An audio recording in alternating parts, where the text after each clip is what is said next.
네, 안녕하세요. 1월 8일 저녁 8시에 다소 늦은 시간에 데이터 사이언티스트 커리어 특강 라이브 진행하게 됐습니다. 네, 역시 이제 이 특강은 메타코드에서 진행을 하고 있고요.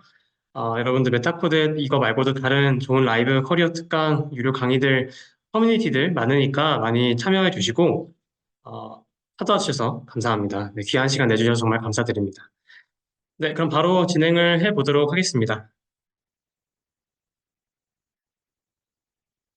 네, 우선 제 이름은 곽호빈이고요. 혹시 이제 저를 아시는 분들이 있다면 메타코드 유튜브 사이트에, 유튜브에 통계 강의를 지속적으로 올리고 있었어요. 최근에도 한번 리뉴얼해서 통계 강의를 문제풀이 강의와 함께 올렸고, 그리고 이후에 데이터 분석 관련된 자격증 강의도 나올 예정이니까 관심 있게 팔로우업 해주시면 감사드리겠습니다. 네, 다시 한번 저는 곽호빈이고, 저는 현재는 금융사 내 대기업에, 금융사 대기업에서 데이터 사이언티스트로 일을 하고 있고요. 어, 네, 금융 쪽에서 일을 하고 있고, 더 구체적으로는 말씀을 드리기가 조금 어렵습니다. 회사 기밀사항이 있어서. 그리고 저는 이제 통계학이랑 언어학이라는 학문을 전공을 했고요. 그리고 학부 졸업을 하고 대학원을 나오지 않고 학부 졸업을 하고 여러 인턴십을 통해서 프로젝트 경험을 쌓은 후에 그러고 나서 대기업에 취업을 하게 되었습니다. 네, 현재는 제가 이제 하고 있는 필드에서 주어진 정의된 문제가 있어요. 예를 들어서 뭐 어떤 시장의 어떤 비율 같은 걸 찾아낸다든지 아니면 어떤 금융 시계열에 있던 어노멀리 같은 것들을 찾아낸다든지 그런 식의 도메인 안에서 정의된 문제들이 있는데 그런 것들을 AI라든지 머신러닝 혹은 통계 테크닉 정도를 활용해서 이런 문제를 해결하고 뭐 레포트를 쓰고 그런 것들로 활용해서 뭐 프로덕션을 만들고 프로덕트를 만들고 이런 일들 전반을 하고 있습니다. 네. 뒤에 이제 Q&A 시간이 있기 때문에 그 혹시 저 조금 더 금융 쪽에 관심이 있으셔서 금융 쪽에서 어떻게 AI가 잘 쓰이고 데이터 분석을 어떻게 할 수 있고 이런 것들에 관심 있으시다면 뒤에 질문 주시면 제가 상세하게 답변을 드리겠습니다. 앞서 말씀드린 것처럼 대학원은 나오지 않았고요.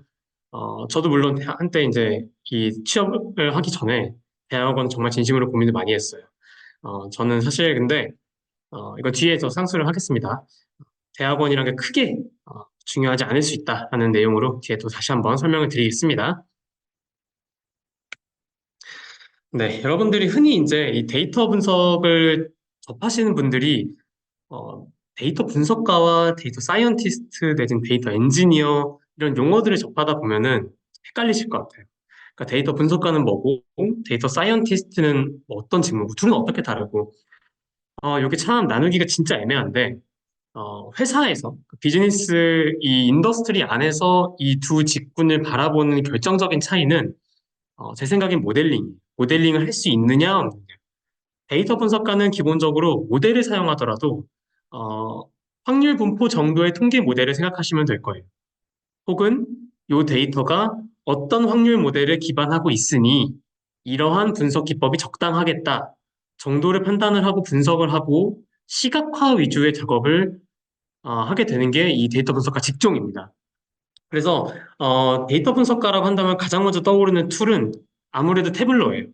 혹시 태블로를 지금 안 접해보지 못하시는 분들은 태블로라는 거는 데이터를 로드를 해서 그 데이터를 보기 좋게 저희가 엑셀 같은 거 진짜 잘 말씀드신 분들 보면은 엑셀을 무슨 판처럼 해가지고 대시보드 형태로 만들잖아요. 그런 대시보드 형태를 정말 데이터 가공부터 뭐 데이터 플로우부터 해가지고 그리고 그거를 이제 배포하는 것까지 되게 간편하게 만들어 놓은 인터페이스 프로그램이 태블로입니다. 그래서 그 태블로 같은 걸 활용해서 어떤 데이터를 가지고 그거를 시각화해서 뭐 그래프도 보여준다든지 표를 보여준다든지 혹은 그 표 안에 있는 데이터를 좀 조합을 해서 뭐 예를 들어서 뭐 젠더 뭐 이런 키, 뭐 성적 이런 식의 데이터가 따라라 있다고 할 때 데이터 분석가의 역량은 딱 그거죠. 이 데이터를 각각 조합을 해보는 거예요. 피벗 같은 걸 활용을 해가지고, 이 성별로 해서 나눠서 뭐 어떤 MBTI라든지 뭐 성적 이런 정도의 데이터를 집계를 해보니까 여기서 집계라는 거는 평균을 매긴다든지, 표준 편차를 계산한다든지, 혹은 뭐 카운트를 한다든지, 뭐 그런 식의 집계 펑션을 적용해서 보니까 우리가 크게 한 몇십만 줄 있던 데이터가 이렇게 좋은 정보를 준다더라. 이런 식의 인사이트 제공하는 게 데이터 분석가입니다. 자, 그러면은 데이터 사이언티스트는 어떻게 다르냐면, 데이터 사이언티스트는 기본적으로 앞서 말씀드린 것처럼 모델링을 일단 할 수가 있어야 돼요. 여기서 모델링이라는 거는 단순히 어떤 통계적인 기법을 적용하는 걸 넘어서서 어, 저희가 흔히 빅데이터라는 말 쓰잖아요. 데이터 사이언티스트에게 기본적으로 요구된 역량은 기존에 썼던 방법론과는 다른 차원의 방법론을 쓸 줄 알아야 돼요. 그러니까 이 회사에서 굳이 비싼 돈을 주고 뭐 대학원 내지는 혹은 뭐 학부 졸업을 한 사람 중에서 이제 또 4년제 졸업을 또 해야 할 것이고 코딩 능력이나 이런 여러 가지 스킬을 가진 고급 인재를 비싼 돈 주고 뽑는 이유가 뭐겠어요? 기존에도 분석 역량을 갖춘 사람은 얼마든지 있었을 거예요. 근데 왜 굳이 데이터 사이언티스트라는 조직을 만들고 그런 직함을 줘서 채용을 하겠느냐? 그 기존에 있었던 사람들이 많이 사용하던 방법론에서 막혔기 때문이에요. 그럼 이거를 해결해 줄 사람이 데이터 사이언티스트인 걸 기대하고 채용을 하는 거거든요. 자, 그러면 여러분들이 이제 여기서 데이터 사이언티스트라고 딱 들었을 때 먼저 떠올려야 되는 건 이거죠. 기존의 방법론으로 못 풀었던 거. 기존의 방법론 상에서는 해결하지 못했던 인사이트 같은 것들을 여러 통계 기법이나 모델링 이런 것들 활용해서 도출할 줄 알아요. 그리고 그게 논리성이 있어야 되는 거죠. 단순히 모델링만 딱 해가지고 결과가 뭐 어큐러시가 99%가 나왔습니다. 이런 수준이 아니라요.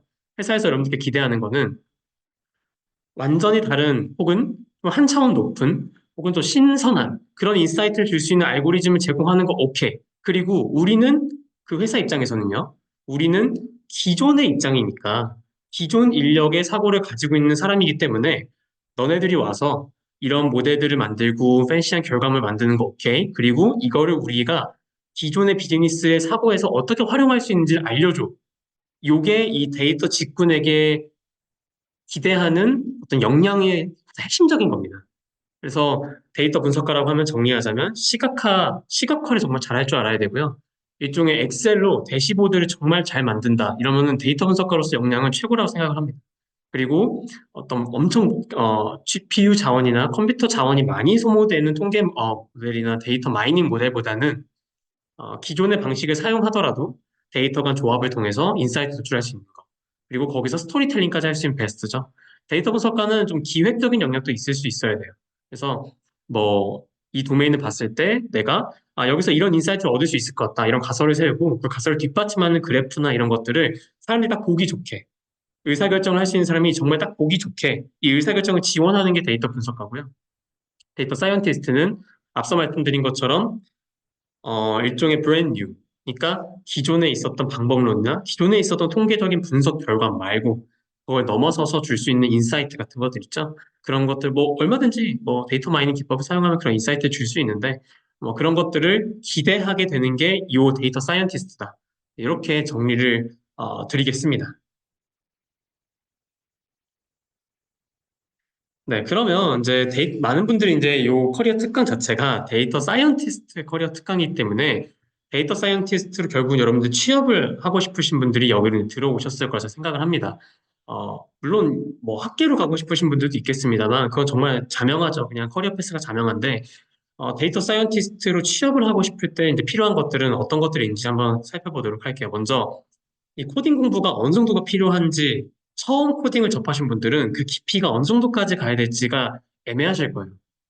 제가 확실하게 말씀드리는 부분은 여러분들이 데이터 사이언티스트 정말 회사에서 인정받고 회사에서 채용하고 싶은 인재 그런 데이터 사이언티스트 인재라고 한다면 파이썬을 많이 사용하겠죠, 그렇죠? 파이썬을 말씀을 드리자면 적어도 클래스화해서 코드 아키텍처를 짤 수 있는 능력은 기본으로 되어 있어요.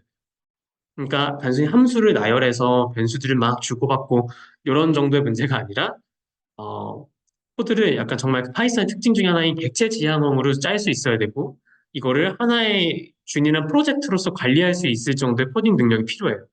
어, 그럼 여기서 이제 여러분들이 이제 딱 떠올릴 수 있는 건 이런 거겠죠. 알고리즘 코딩 테스트 이런 걸 하면 될까요?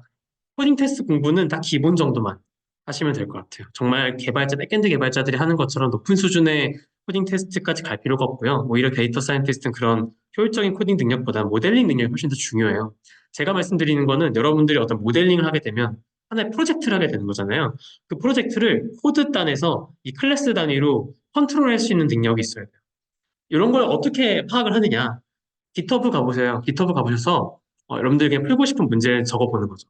cat dog classification 이런 것들 있잖아요. 그런 것들 적어보고 소트 기준을 best stars나 뭐 best fox로 하면은 사람들이 가장 많이 관심을 가진 레퍼런스 코드를 얼마든지 볼 수가 있어요. 근데 여기서 핵심은 이제 제가 여러분들께 이제 공부 차원에서 추천드리고 싶은 거는 실무 차원에서는 고려할 필요가 전혀 없지만 그 랭귀지가 주피터 노트북 메인으로 쓰여져 있는 레퍼저토리는 조금 배제하시고요. 순수 파이썬으로 작성이 되어 있는 좀 스타가 많은, 그러니까 흔히 말 사람들이 추천을 많이 누른 프로젝트 레퍼저토리를 한번 보세요. 보시고 이 플로우가 어떻게 흘러가는지 보시는 거예요. 데이터 사이언티스트라면 일단 기본적인 프로젝트 흐름이 데이터가 들어와야 되고, 가공해야 되고, 모델링을 해야 되고, 결과가 나와야 되고요. 결과 분석해야 되고, 이 흐름이 전체적으로 한 방에 싹 흘러갈 수 있게 능력이 좋으신다면 백엔드 단까지 이제 가실 수 있어야 되는데, 이 흐름이 그 프로젝트 단에서 어떤 식으로 파이썬 파일로 관리가 되고 있는지를 한번 쭉 보시면 돼요. 그러면은 여기서 이렇게 데이터를 받고 클래스를 이렇게 정의를 해서 트레인 클래스를 만드는구나. 그러니까 트레인을 할 수 있는 오브젝트를 이렇게 만드는구나. 이런 아키텍처 흐름이구나. 이거를 파악할 줄 알아야 돼요. 파악이 돼야 돼요. 네. 그래서 요게 되면 사실 이 사람은 코딩은 오케이. 이렇게 넘어가는 거죠. 데이터 사이언티스트한테 요구되는 역량은 기가 막힌 어떤 정말 로우 단에서의 백엔드 코딩보다는 요 정도 수준의 프로젝트 관리 능력. 네. 그리고 오브젝트 오리엔티드, 그러니까 객체 지향적인 프로그래밍에 대한 이해. 이게 이제 상당히 중요한 거거든요.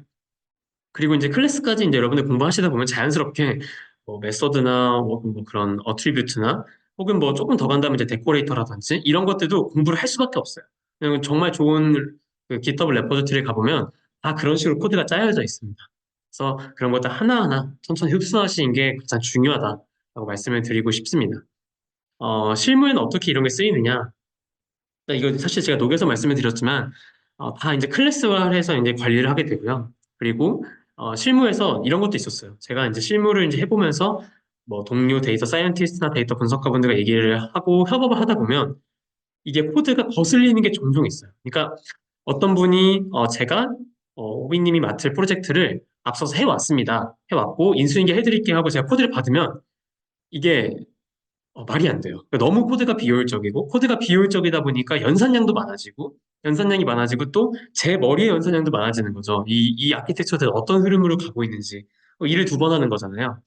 그래서 이 실무에서는 이런 코드로 여러분들이 커뮤니케이션이 될 수 있게끔 정도만 올라오면 돼요, 레벨이.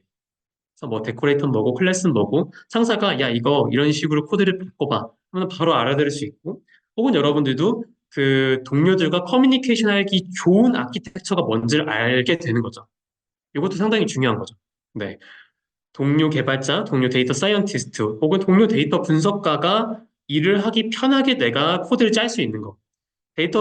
흔히 착각하시는 게 데이터 사이언티스트는 모델링이니까 혼자 그냥 컴퓨터 앞에 앉아서 한 달 동안 무건수행 모델링 합니다. 해가지고 어큐러시 99% 오케이. 자, 나왔습니다. 전 끝. 이게 절대 아니거든요. 절대 아니. 이런 사람을 뽑고 싶어 하지도 않아요. 이런 사람은 학계로 가면 학계에서도 원하지 않겠죠. 네. 실언을 할 뻔했네요.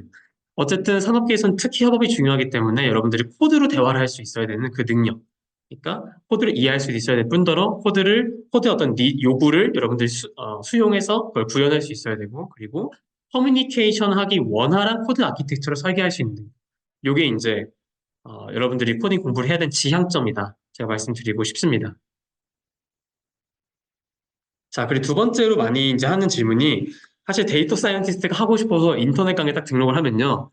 냅다 파이썬 기초를 알려주고요. 그리고 뭐 scikit-learn, keras, pytorch, tensorflow 이런 것들을 따라라라 알려줘요. 알려주고 여러분들 막 어렵게 배울 필요 없이 뭐 DNN, 뭐 CNN 혹은 뭐 그런 랜덤 포레스트 부스팅 이런 것들이 코드 한 줄이면 됩니다. 코드 다섯 줄이면은 여러분들 개 고양이 분류할 수 있어요. 라고 이렇게 홍보하는 인터넷 강의들이 있어요. 자, 그런데 그런 프로젝트는 회사에서 원하지도 않고 그 정도 수준의 이해도는 회사에서 원하지 않아요. 왜냐면 그 정도 수준의 이해는 기존의 회사에 있는 인력을 IT 교육을 시키면요. 얼마든지 가능해요. 얼마든지. 그리고 얼마든지 가능하기 때문에 굳이 비싼 돈 주고 비싼 연봉을 주고 데이터 사이언티스트로 여러분들을 채용할 이유가 없겠죠. 자, 그럼 여러분들은 기본적으로 그런 모델을 사용해야 되는 논리적 근거가 있어야 되는 거죠. 남들과 다른. 어떤 사람들은 저는 뭐 분류 모델 학습하려고 사이클론에서 한 20가지 함수를 다 가져온 다음에 그걸 다 돌려봤습니다. 다 돌려가지고 다 그리드 서치하고 파라미터 튜닝 다 몇백 번, 몇천 번 돌아서 짜잔 해보니까 이게 왜 좋은지 모르겠습니다만 얘가 업체에서 제일 좋대요. 이거를 회사에서 원할까요? 그럼 이 의사결정관은 이게 왜 좋은데 그러면? 이게 앞으로도 좋아? 이렇게 물어볼 거예요, 여러분들한테. 그럼 여러분들은 어떻게 대답을 할 수 있을까요? 과거에 좋았으니까 당분간 좋지 않을까요? 정도의 대답밖에 할 수밖에 없겠죠. 자, 그러면 요 정도 수준의 어떤 높은 수준의 요구에 대응을 하려면은 기본적인 이 모델을 왜 사용하고 이 모델에 가지고 있는 약점은 뭐고 이런 것들을 수학 통계 이론적 백그라운드에서 해결할 수가 있어야 돼요. 이게 이제 실무에서 이런 것들이 쓰이는 단계인데 수학 통계 공부하는 방식이 따로 있겠습니까, 여러분들? 대학에서 내지는 인터넷 강의에서 제공하는 대학 수준의 어, 레벨의 어떤 수학과 통계를 공부를 할 수 있어야 돼요. 통계는 제가 권해드리고 싶은 건 적어도 다별량 통계 분석, PCA나 회귀 분석 이 정도까지는 다 알고 계셔야 합니다. 이건 기본적 역량이니까. 회귀 분석의 어떤 가정이나 회귀 분석에서 어떻게 이게 돌아가는지, 어떤 식으로 파라미터를 찾고, 회귀 분석에서의 그 바이어스나 뭐 이런 파라미터 어떻게 추정을 하고, 이런 것들은 다 알고 있어야 하고, PCA 같은 것들도 이게 어떤 식으로 뭐 차원을 분해할 수가 있고, 거기서 저성분을 어떻게 추출하고, 이런 것들 이해하려면 일단 횡렬에 대한 이해가 돼야겠죠. 그래서 횡렬 분석, 그러니까 선형대수죠. 선형대수, 확률론, 기초 통계학, 통계에서 파생되는 뭐 수리 통계학, 회귀 분석, 회귀 분석, 그리고 뭐 그런 다별량 통계 같은 데서 배우는 주성분 분석, 이런 다별량 통계에 해당하는 파트를 이해하시면 좋고, 수학 파트에서는 이제 뭐 해석학 내지는 뭐 수치 해석학 이 정도를 이해를 하시면 되고요. 정말 그 이론 수학, 정말 수리적인 내용을 모두 이해하실 필요는 없습니다. 오히려 데이터 사이언티스트 요구되는 거는 선형대수적 이론, 그리고 확률론, 그리고 뭐 집합론에 대한 조금 이해가 있으면 좋고요. 그래서 이 정도는 여러분들 반드시 기초적인 자양분으로 가지고 계셔야 돼요. 그래야 여러분들이 이 모델이 가지고 있는 약점, 장점을 다 파악할 수가 있겠죠. 실례로 이런 게 있을 수 있어요. 여러분들이 뭐 어떤 모델을 만들어 왔습니다. 그럼 이제 상사는 궁금해. 상사는 아무것도 모르니까. 그러니까 정말 모르는 상사가 있다고 했을 때 제가 뭐 랜덤 포레스트를 가지고 왔어요. 이걸 했으니까 좋더라. 제가 이제 보고를 드립니다. 자, 근데 상사는 이거에 대한 지식이 없어요. 그러니까 궁금한 게 너무 많은 거예요. 야, 랜덤 포레스트는 왜 랜덤 포레스트야? 분류기가 내가 뭐 인터넷 강의에서 보니까 로지스틱 리그레션도 있는데 걔랑은 뭐가 달라? 걔보다 얘가 좋은 이유가 뭐야? 이걸 선택한 이유는 뭐야? 앞으로도 이걸 써야 돼? 얘는 가정이 뭐야? 내가 옛날 통계학과였는데 통계 모델 가정이 많다던데 랜덤 포레스트는 가정이 뭐야? 이런 것들 있잖아요. 그런 것들에 대한 지식이 있어야 이거에 대한 대응을 할 수가 있고 설사 이런 것들을 다 지식화하지 않더라도 그때그때 논문이나 페이퍼를 읽어서 오케이 오케이 이런 내용이었지 하고 보고를 드릴 수 있잖아요. 그러면은 AI 모델러나 데이터 사이언티스트들이 흔히 사용하는 공통의 언어가 수학과 통계학이기 때문에 그리고 영어 이런 공통의 언어이기 때문에 여러분들이 이런 것들은 그냥 미국에서 생활하면 영어가 필요하죠. 데이터 사이언스 업계에서 일을 하려면은 수학의 이제 아주 일부분, 그리고 이제 통계학에 대한 기본적인 그 백그라운드가 있어야 대화가 돼요. 이거는 여러분들이 모델링 아무리 잘해도 대화가 안 되면은 뽑고 싶지 않잖아요. 똑같은 이치라고 생각을 하시면 됩니다. 네, 프로젝트나 포트폴리오를 어떤 식으로 준비를 하느냐. 이것도 상당히 취준생 입장에서는 많이 하게 되는 고민인 것 같아요. 저 역시도 고민이 굉장히 많았어요. 어떤 프로젝트를 해야 어필이 될까? 인강에서 제공하는 그런 프로젝트들은 너무 한편 일률적이죠.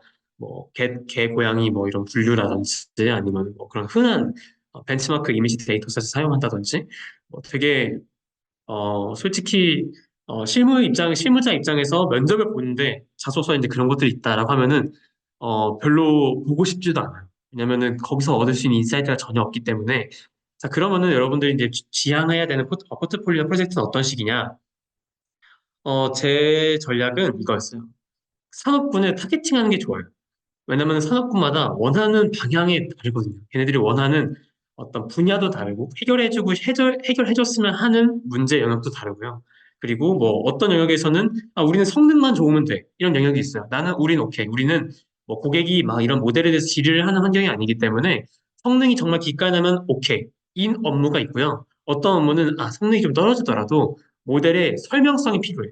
모델이 좀 투명했으면 좋겠어. 이런 영역이 있습니다. 그런 예를 들어서 금융 쪽에 있는데 금융 쪽에서는 상대적으로 설명 가능성이 좀 중요해요. 그래서 모델이 아무리 복잡해도 사실은 설명력이 좀 떨어지면은 사용하는 게 거부감이 드는 게 현실이에요. 투자자들 입장에서도 그런 게 현실이고요. 자, 그러면은 여러분들은 이제 지향해야 되는 거를 이 산업군에서 먼저 딱 정합니다. 정하고, 이건 요즘에 꿀팁인데, 역시 GitHub에 들어가요. GitHub는 여러분들이 활용할 수 있는 리소스의 보고예요. 그래서 GitHub에 들어가서 그냥 여러분들이 나 제조업을 가고 싶은데 진짜 제조업 아무것도 몰라요. 인터넷 제조업을 치는 거예요. 제조업 트렌드. 그럼 제조업 트렌드 치면 제조업 트렌드가 막 키워드별로 나올 거예요. 그런 흔한 네이버 블로그에 있는 그냥 정보글 있죠. 그런 것들도 그냥 키워드 정리하게 들어가 보는 거예요. 뭐 이게 뭐 그거라네? 뭐 이게 그거라네? 딱 봤는데 예를 들어서 뭐 공장 내 파이프라인을 어떻게 최적화를 할지가 뭐 이게 이제 화두라네? 그럼 여러분들 이거 재밌어 보여. 그러면은 깃허브에 들어가서 그냥 뭐 영어로 검색을 해보는 거예요. 한국어로 해보고 한국어가 안 되면 영어가 안 되면 챗GPT한테 물어보고 그래서 예를 들어서 파이프라인으로 돌아온다면 뭐 파이프라인 뭐 옵티마이제이션, 뭐 팩토리 파이프라인 뭐 옵티마이제이션 혹은 뭐 아키텍처 이런 식으로 막 말도 안 되게 써보는 거예요. 쓰다 보면 그게 걸려요. 걸리고 그걸 일단 보는 거죠. 여기서 이렇게 문제를 푸는구나. 그러면 여기서 또 키워드를 배울 수가 있어요. 파이프라인 옵티마이제이션 하니까 그렇게 많이 안 걸렸는데 다른 얘네만의 고유 용어가 있었구나. 그 용어로 다시 검색을 해보면 리소스가 더 많이 나와요. 자, 이런 식으로 여러분들이 남이 잘 해놓은 프로젝트나 포트폴리오를 잘 흡수하는 것도 여러분들 능력이거든요. 너무 독창적일 필요가 없어요. 정말 독창적이게 나오면 여러분 창업하시면 되죠. 근데 취업을 하는 게 목적이라면 남이 잘 해놓은 그런 레퍼토리를 양질의 레퍼토리를 보고 잘 카피해서 여러분들이 거기 데이터만 좀 바꿔보는 거죠. 데이터 좀 바꿔보고 컨피규레이션 좀 바꿔보고 모델 파라미터 여기 학교에서 배운 파라미터나 모델을 써보는 거죠. 그때 해보니까 또 나아지더라. 그럼 베스트죠. 안 나아지더라도 얻어지는 게 있어요. 유니크한 프로젝트를 했으니까. 그렇죠. 자, 이런 식으로 준비를 하시는 게 도움이 될 거라고 저는 생각을 하고 있습니다. 그리고 또 한 가지 이제 좀 팁을 드리자면 어, 이거는 여러분들이 조금 엣지가 좀 부족하다고 생각이 들 때가 있어요. 다른 경쟁자들에 비해서 내가 뭔가 모든 취준생은 사실 그렇게 생각을 합니다만, 내가 좀 뭐 인턴십 경험이 부족해. 내가 좀 뭐 어학 점수가 부족해. 그러면은 여러분들만의 무기가 있어요. 항상 뭐 면접이든 자소서 이런 영상을 보면 여러분들만의 무기가 있어야 된다, 엣지가 있어야 된다, 이게 다 똑같은 얘기를 하시는데 다 맞는 말이거든요. 자, 그러면 여러분들이 한 번 더 생각을 하는 거예요. 예를 들어서 뭐 금융 쪽에서 여러분들이 데이터 사이언스를 일을 하고 싶다, 사이언티스트로 하면은 흔히 이제 떠올리는 게 주가 예측, 뭐 신용카드 사기 감지, 혹은 뭐 그런 이상거래 탐지, 요 정도를 흔히 떠올릴 거예요. 혹은 뭐 주식 추천 알고리즘 이런 것들. 근데 이런 것들은 이미 IT 교육을 회사에서 이런 메타코드 L을 해가지고 B2B로 IT 교육을 이미 받은 실무자들이 그 자리에서 떠올릴 수 있는 수준의 아이디어. 그러니까 이 실무자들은 데이터 사이언티스트를 채용을 하는데 자기들이 이미 생각해봤던 그냥 단순히 한 일주일 공부했던 자기가 생각해봤던 아이디어 말고 다른 차원의 뭔가가 있었으면 좋겠다는 기대를 은연중에 하거든요. 아무리 취준생이라 하더라도. 그러니까 여러분들 거기에 만약에 니즈를 여러분 충족시켜준다? 그러면 베스트인 거죠. 오, 얘 이런 것도 하네? 할 줄 아네? 그러면 영어가 뭐가 중요하겠어요? 당장 자기가 니즈를 채워줄 수 있는 인재가 내 눈앞에 있는데 바로 채용하고 싶겠죠. 예를 들어 이런 거예요. 제가 아까 제가 어떤 특정 산업군을 타겟팅을 하고 말씀드린 게 금융업은 사실 설명 가능성이 좀 중요해요. 예를 들어서 제조업보다 다른 데에 비해서 혹은 의학 같은 데도 설명 가능성이 좀 중요하겠죠. 왜냐면 사고 나면 끝이니까. 그렇죠? 그런 직군에서는 사실 여러분들이 막 기깔나게 분류기 막 코로나 환자 막 우리는 리코어 값도 막 90이 넘고요. 뭐 프리시전 값도 기가 막히고요. 그래서 뭐 실제로 막 아주 소수인 그 레이블에 인밸런스가 있다 하더라도 우리는 소수의 레이블도 다 맞춘 모델 만들었습니다 하더라도요. 여기서 한 번 더 가셔야 돼요. 더 간 게 뭘까요? 이 모델의 약점이 뭔지 고민해 보는 거죠. 그럼 모델이 가진 약점이 뭘까? 이 모델의 약점을 어떻게 진단할 수 있을까? 이 진단하는 거 엄청 쉬워요. 영어로 그냥 머신러닝 혹은 딥러닝, 모델 다이어건틱스 이런 거 치는 거예요. 영어로 그냥. 그러면 방법론이 어마어마하게 많이 나와요. 이 모델이 가지고 있는 확률적인 바이어스는 뭘까? 이 모델이 어떤 걸 보고 이걸 판 거지?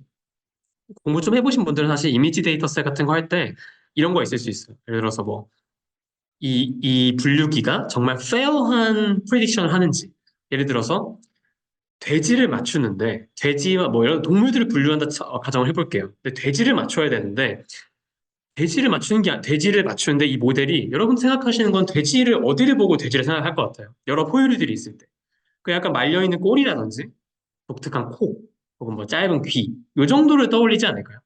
근데 얘가 알고 보니까 제가 가지고 있는 이미지 데이터셋에 모든 돼지 이미지는 항상 목장이었던 거예요. 그래서 이 분류기가 제가 진단을 해보니까 항상 그 목장의 이미지의 특정 부분만 보고 얘를 돼지로 100% 그 100%로 컨피던스를 가지고 예측을 해왔던 거죠. 자, 그러면 이 모델은 결국은 그 목장이 배경이 아닌 돼지가 들어왔을 때는 맞출 수가 없는 거예요. 설사 그런 게 들어왔더라도 여러분들 이런 진단하지 않으면은 그냥 틀렸네. 아, 오케이. 뭐 틀릴 수 있지. 이건 다 확률의 문제니까 이렇게 하고 넘어갈 수 있는 거거든요. 그래서 단순히 모델링을 그냥 귀납적으로 접근하지 말고 포트폴리오를 여러 프로젝트 준비할 때는 한 번 더 생각을 해서 이 모델이 가지고 있는